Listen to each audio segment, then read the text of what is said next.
Hi, this is Amy M. Burns from amymburns.com and author of the new publication, Music Technology with Elementary Music Approaches, published by Oxford University Press and available from Oxford and Amazon today. In this episode, I'm combining tips number 4 and 5, which are about Google Slides, as we count down 10 technology tips for LMUZ discovered during 2020, during our teaching through this pandemic. As we count down and end 2020, yay, and bring on 2021, we're going through 10 tips, maybe not the top 10 tips, but 10 tips that we've learned and discovered when teaching with technology through various teaching scenarios over the past 9 months. If you want to see all 10 tips, just go ahead and click on the link below. Please like and subscribe to this YouTube channel and come back daily as I'm counting it down to 2021. Tips 4 and 5 have to do with publishing to the web, to share and get rid of the menu bar that blocks items on the screen, and presenting the file, erasing the menu bar, but not actually sharing it out to the students, just presenting it in class. So let's jump into tips number 4 and 5. Number 4, 5, 6, and 7 have to do with Google Slides.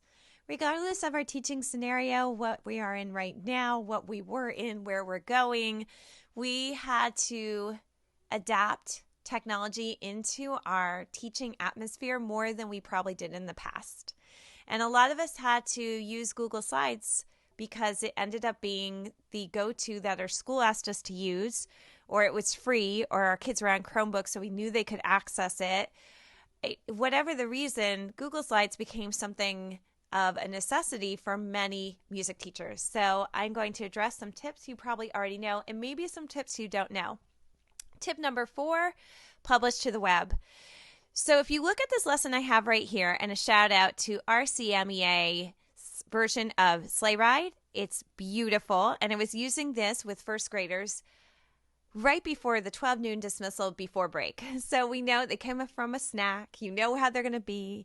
You want to make it musical. You want to be able to teach, but you also want to make it fun. So I took their recording because it's phenomenal, and we know how to insert a YouTube video. It's insert video, put in the YouTube URL, and it will clean up the video. You won't have ads, you won't have comments.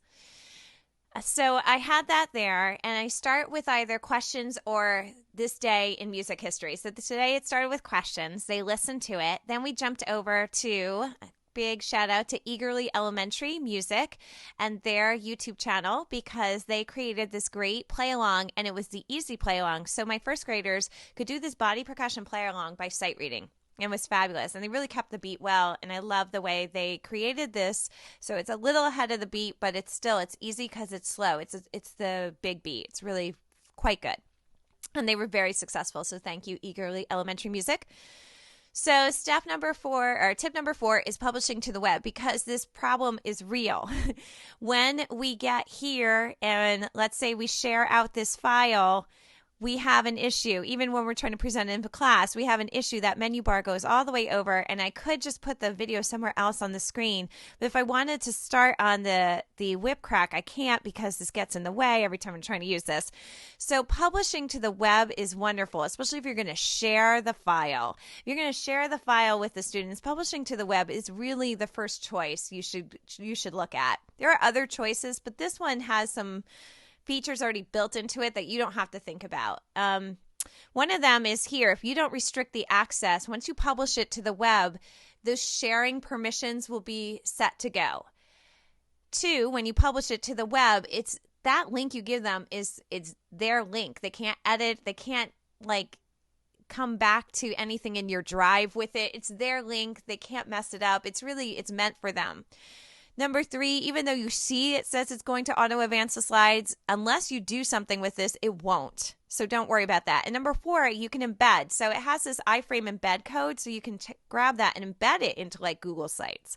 But if I take this link and I copy it, and I go over to a new tab, and I paste it, we're coming into this is what the students look at. And this is great.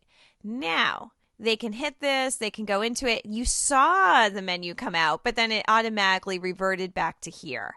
But what if you want to give them something with no menu? You want to publish to the web, but you want to edit that link so they have no menu. To do that, get into that link, and where it says pub ? get rid of everything after it. So pub ? Get rid of everything after it. And I bet you know this, RM equals minimal. When you put that in at the end of the link, now the bar is gone. So you can share out this to them. It doesn't change anything else. It just took out the bar. And the menu bar is absolutely gone. And then they can still advance the slides, obviously, but the menu bar isn't there, getting in the way. So that's tip number 4 of publishing to the web and using the RM equals minimal to get rid of the bar. Tip number 5. You want to do that, but not publish to the web. So what you want to do is get rid of the menu bar, but you're presenting. So you don't want to share out the file. You want to present the file and get rid of the menu bar. There's a few ways to do this. So if you notice right here, we're in edit mode. It says it right there in the URL. We are in edit mode. So what we're going to do is take out everything from edit on. All right, delete, edit, and everything after it. This is preview. So you're going to go into preview mode. Preview ? RM equals minimal. When you do this, you now go into a present mode here with no bar. All right. So again, what did you do there? What I did, I'm going to backspace that there to see. We were in edit. Okay. And all we did was we took it out of the URL, everything edit and after. Take it out and put in preview. When you put in preview ? RM equals minimal, you have it. You are in a present mode now. And there is no bar, and it works. And you just I use my down arrow. You can click on the screen. Wheel of names, awesome. And it works perfectly. And you got it. That's one way for you to get out of that bar. That's tip number 5. You're trying to present, and it's stuck. That bar was stuck there. Come back tomorrow for tip number 6, which is sharing a file but not publishing to the web, and why you might need to do that. And it again involves RM equals minimal. So come back tomorrow and we'll explore more.